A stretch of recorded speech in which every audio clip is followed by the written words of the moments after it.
Урчилсан гүйцэтгэлээр буюу өнгөрсөн 7 сарын байдлаар за сая 8 дугаар сарынхны статистик бас гарчихсан 8 дугаар сарын байдлаар бол эдийн засгийн өсөлт 5.6 дээр байгаа. За бодит эдийн өсөлтийг бол хүмүүс бол тэр нь эдийн засгийн хөгжлийн яам болон сангийн яам бол юу гэж үзэж байгаа гэхээр ямар ч үсэн энэ ирчээрээ оноо хаачих болов гэсэн иймэрхүү байр суурьтай байгаа даа. За задлалт нь болсон өрнөсөн процессыг бид нар бүгдээр мэдж байгаа хаврын эдийн засгийн нөхцөл байдал гэдэг. Сая 100 болвол буцаагаад нүүрсний үн жоохон сэргсэн. Гэхдээ одоо сая хамгийн сүүлийн мэдээгээр бол буцаад жоохон буух тал руу орж байгаа нэг иймэрхүү зүйл харагдаж байгаа. Гэхдээ ерөнхийдөө том циклийг харах юм бол ковидын үед өссөн түүхийн эдийн үнийн өсөлт. За тэгээд тэр нь буцаагаад буураад ковидын өмнөх түвшин рүүгээ ерөөхдөө өгч байгаа нэг иймэрхүү зүйл харагдаж байгаа. Гэхдээ энэ дээр бол зах зээл дээшээ доошоо хөдлөх нь бол ойлгомжтой. За бидний хувьд сайн мэдээ байж магадгүй одоо Индонез бол нэлээд том тоглогч нүүрсээ зах зээл дээр. За энэ намрын байдлаар бол Индонезийн нөхцөл байдал нүүрснийх нь салбарын нөхцөл байдал олборлолтоо жоохон буурчаад байгаа гэсэн иймэрхүү ерөөхдөө үзэр харагдаж байгаа. Тэгээд тав хүн мэдж байгаа Индонезд бол залуучууд нь нийгмийн одоо идэвхтэй хөдөлгөөн өрнүүлж тэнд бас жоохон нийгмийн доктортой бус байдал ийм нөхцөл байдал үүсчээд байгаа. Тэгэхээр энэ бол мэдээж нэг талаас бол муу мэдээ гэхдээ нүүрсийн зах зээлийн хувьд бол манайд бас жоох орон зай үлдэх болов гэсэн нэг иймэрхүү төсөөлөл бол гаргаж болохоор байгаа. За тэгээд 5.5 6 хавцаа ерөөдөө энэ өсөлтөө бол энэ жилдээ хадгалчих болов гэсэн нэг иймэрхүү ихтгэл өнөмшил байгаа. Өсөлтийн хувьд бол нөгөө талд нэрлсэн ДНБ гэдэг нэг асуудал байгаа. Тэр бол төсвийн тухай ярихад хамгийн чухал макро эдийн засгийн үзүүлэлт болоод төвөрчдөг. Ягаад тэгэхээр бүх үзүүлэлт маань нэрлсэн ДНБ-тэй харьцаагаараа яригддаг. Одоо тухайлбал төсвийн алдагдал нэрлсэн ДНБ-гийн хас 2% ихгүй байх ёстой гэдэг. Тэгэхээр нэрлсэн ДНБ-г бол ямар нэгэн байдлаар зөв тооцох хэрэгтэй. Хамгийн зөв тооцох хэрэгтэй макро эдийн засгийн уусгаж бол нэрлсэн ДНБ. За сангийн яам бол эдийн засгийн хөгжлийн яамны хүлээлт дээр бол нэрлсэн ДНБ бол энэ жил 90 их 80 төгрөнө гэдэг ийм зүйл яригдчих байгаа. Зовлон юу вэ гэхээр эхний 6 сарын гүйцэтгэлээр энэ жоохон бага гарсан. Ер нь бол 40 их 80 тагтаа гарсан. Тэгэхээр оны эхний хагасыг 40-төөгөр явуучаад үлдсэн хагаст нь идэвхчлээ гэж бодоход дахиад 40 бариад дээрээс нь дахиад 10 их 80-ийн асуудал яригдах хэвээр. Ингэж 90 рүүгээ хүрнэ. За 90 рүүгээ хүрчих юм бол эх жилийн төсвийн төсөл дээр байгаа 102.5 их 80 гэдэг тоо руу хүрэх арай илүү боломжтой болно. Ер нь бол дунджаар нэг жилд нэг 17 18 орчим хувийн өсөлттэй байдаг нэрлсэн ДНБ бол тий.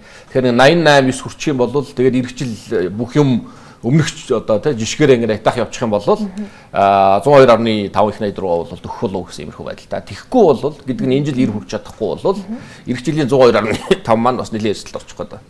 Нэг иймэрхүү дүр харагдаж байгаа. Ер нь манай эдийн засаг маань өөрөө жоох удирдлын мөчлөгтэй. Хавар жоох идэвхчээд хаврынхаа ирч хүчээр бид нар намраа хаадаг ийм эдийн засагтай. Энэ жил болохоор хавар нэлээд зогсонгүй байдалд орчихсон. Хөдөө аж ахуйс бүх сектор ер нь бол нэг өссөнгөө.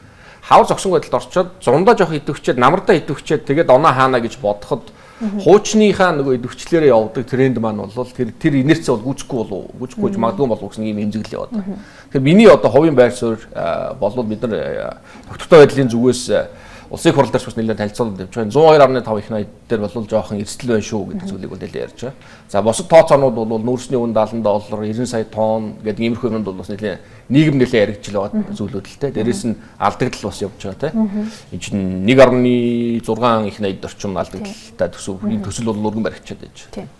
Тэгэхээр таны сая бас дурдсан чинь тооцооллын бас асуудлууд зөрүүнүүд лээдэггүй байгаа. За тухайлбал тэнцвэржүүлсэн үн болоо одоо зах зээлийн үн дээр бол нүүрсний үнийг нийлээдгүй ялгаатай тусгаж өгсөн байсан шүү дээ. Тэгэхээр одоо тооцоолоос үүдсэн бас эрсдэл их байна гэж үзэж байна. Тэгэхээр та яг энэ эрсдлийг бас ямар байдлаар харж байна? Тийм. Саяны ярьсан бол нэг эрсдэл. Өөрөлд бодит байдалтай болж байгаа саяны өнгөрсөн хаврын цикл, эдийн засгийн цикл хэд хэдэн мөчлөгүүд байгаа байхгүй юу те. За ерөнхийдөө нүүрсний мөчлөг. За энийг бид нар ойлгочлоо. За дараа нь Монголын эдийн засгийн удирдлагын мөчлөг бас байна. Дээрээс нь улс төрийн мөчлөг бас байна. Энийг бид бас ярих хэрэгтэй гэдэг юм. Ингээд дээрээс нь төсвийн мөчлөг байна. Ингээд олон мөчлөгүүд бүгдээрээ нэгэн зэрэг айтаахан нэг чиглэлд явна гэж бол байхгүй л байхгүй.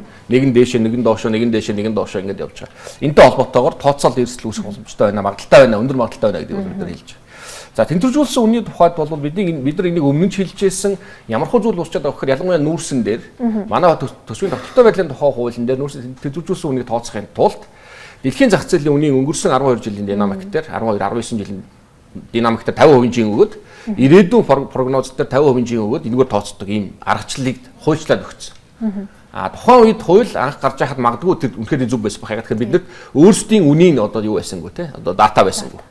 Асуудал юу үсээд байдгүй гэхээр дэлхийн зах зээл дээр байгаа нүүрсний үн гэхээр Өмнөд Африкийн Австралийн нүүрс тэгээд өөр зах зээл дээр одоо Японы, Солонгосын гэх мэт зах зээлүүд дээр гарч байгаа үнийн дундчийг авчдаг. Тэгэхээр тэр нэлээд өндөр үн гарчдаг.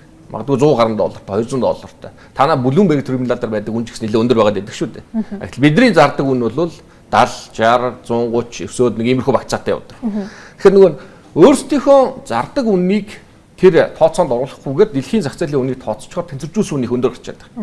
Тэнцвэржүүлсэн үн өндөр гарчхаар ямар зовлон байдгүй гэхээр тэнцвэржүүлсэн үнийн үндсэн одоо зорилго бол яг гэхээр нүүрсний зах зээл ялангуяа түүхийн эдийн зах зээл нэлээд өсөлттэй байх үед орлого их орж ирнэ. Тэр орлогыг яах ёстой гэхээр тогтворжуулалтын сан руу хуваарлаж хагаад дараа нь зах зээл унсан үед яах вэ гэхээр тэрийг эргүүлж ашиглах ёстой иймэрхүү баффер одоо тийм ийм механизмыг ажиллуулахад зориулагдсан юм байхгүй. Тэгэхээр тэнцвэржүүлсэн үн зах зээлийн үнээс бага байх юм бол гэдэг зах зээл өсөлттэй байна гэсэн үг. Тэгэхээр тэр зөрөөг нь бид нар яах ёстой гэхээр тэнцвэржүүлэлтийн тогтворжуулалтын сан руу шилжүүлэх ёстой ийм хуультай, ийм тогтолцоотой. Гэтэл манай тэнцвэржүүлсэн үн маань нөгөө дээгүүрл яваад байдаг. Зах зээлийн үн доош олсон ч дээгүүрл яваад байдаг гэдэг чинь хизээш бид нар нүүрснээс яахгүй байна уу гэхээр тогтворжуулалтын сан руугаа бол мөнгө баг оруулахгүй байдаг. Нөгөө талд нь зэсэн дээр болохоор энэ том юм болоод байгаа. Ягаад гэхээр бидний борлуулж байгаа зэсийн үн маань дэлхийн зах зээлийн үнэтэй нэлээд ойролцоо. Зэс маань нүүрсийг бодвол хүнд бүтээгдэхүүн биш байхгүй юу? Хөнгөвтөр харьцангуй хөнгөвтөр нягттай бүтээгдэхүүн. Тийм учраас дэлхийн зах зээл дээр mobility буюу наашин цаашаа хөдөлгөөн харьцангуй их байдаг.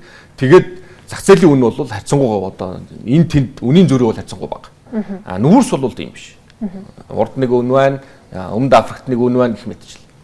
Төсвийн талаараас үргэлжлүүлээд ярихад мэдээж хэрэг одоо алдагдлыг бол нэлээд өндөр хэмжээнд бол баталчихсан байна. Тэгэхээр ер нь бол цаашдаа бас орлогыг бүрдүүлэх механизм нь буруу байна. Оновчтой биш үнэ гэдэг ийм бас эдийн засгийн байр суурийг бол удаадараа гаргаж байгаа. Тэгэхээр орлого бүрдүүлэх систем дээр яг ямар алдаас гараад байна? Тэг яг энэ жилийн төсвийн хэлцүүлгээ дэвшилттэй зарим тал нь юу гарч ийн гэхээр одоо бид нар төсвийнхээ өмнө нь бол их байна бага байна гэж ярьдаг байсан болвол доторх задаргаануудын илүү детальтай ярих шаардлагатай болж эхэлсэн. Хөрөнгө оруулалт нь арай бага байгаа юм биш үү? Урсгал зардал нь хэтэрхий их болчиход байгаа юм биш үү? Шилжүүлэг нь ингээд байгаа юм биш үү? Орлого талтай болж байгаа юм болохгүй байгаа юм уу? Татврын орлогын нийслэхөө их байна шүү дээ. Энд зөв юм уу, буруу юм уу? За ингээд одоо өмнө алдагдaltaгүй гэж явж байсан. Одоо алдагдaltaтай болчлоо. Энэ алдагдал чинь зөв юм уу, буруу юм уу гэх мэтчлэн иймэрхүү маргаанууд бол өрнөж байгаа. Энэ бол миний бодлоор сайн түрээнд цаашаа энийг илүү бүтээлч байдлаар бол ашиглах нь зүйтэй гэж бодож байгаа. Зүгээр алдагдлын тухайд бол товчхондоо хоёр янзаар харж байгаа. Нэг нь бол алдагдал гэдэг чинь зээл шүү дээ гэж үзэж байгаа. Нөгөө талд нь алдагдал гэдэг чинь хөрөнгө оруулалт шүү дээ. Бид нар энэ зээлийг аваад хөрөнгө оруулалт эдийн засгад хэлэх гээд байна гэдэг ийм зүйлийг бол яриад байгаа.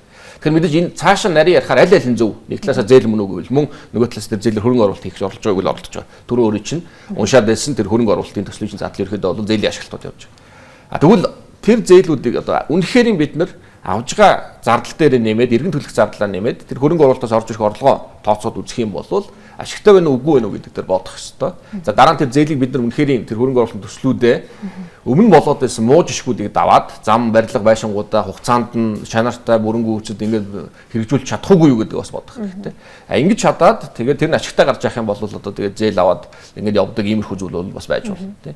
За нэг асуудал алдагдлын тухайд бол орлогын тал дээр бол тодорхой хэмжээний эрсдлүүд бол байгаад байгаа. Ягаад тэгэхээр эх жил татврын реформ хийнэ гэд засгийн газар маань зарлчихсан. За нэлээд нийгэм нэлээд хүлээлт үүсгэсэн байгаа. За одоогор бол хуулийн нэмэлт өөрчлөлийн төслийг боловсруулад тавьсан байгаа. Албаны тооцоогоор, сангийн яамны тооцоогоор татврын реформын орлого дээр шууд нөлөө бол 3.6-аас 4 их найдын нөлөөтэй байна гэж хэлээд байгаа. Энэ бол айгүй багтаа биш. Ягаад тэгэхээр 4 их найд гэдэг чинь бидний зориод байгаа дотоодын нийт бүтээгдэхүүний 4% байхгүй. Буюу 100 их найдын 4% бол. Одоогор 100 их хүрээг байгаа. Тэгэхээр энэ 4% гэдэг чинь бол татврын орлого дээр төсвийн орлого дээр 4% гап үүснэ гэдэг бол айгүй том нөлөөтэй.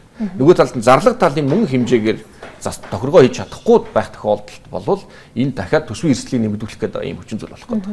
Тэгээ энийг бол бид нар нэлээд анхааруулж байгаа. Тэр дундаа яах вэ гэхээр манай төсвийн тэнцвэржүүлсэн тэнцэл маань хамгийн муу тохиолдолд хас 2% алдагдaltaй байх ёстой байтал яах вэ? 4%-ийг энэ талд нь орлого талд нь хасчихаар эн чинь тэр одоогийн байгаа хас 2% гэдэг одоо лимитийг бол шууд утгаараа зөрчихүүц иймэрхүү зүйлүүд харагдаж байгаа. Тэгээ энэ дээр одоо ямар нэгэн байдлаар зарлага тал дээр реформ хийлгүүгээр орлого дээр реформ хийж байгаа тохиолдолд бол энэ төсвийн эрсдлийг бол нэгдүгээр нэмэгдүүлнэ, хоёрдугаар төсвийн тусгай шаардлагуудыг цааш нь мөрдөх боломжгүй болно гэдэг ийм дүгнэлтийг бол бид гаргаж өгсөн.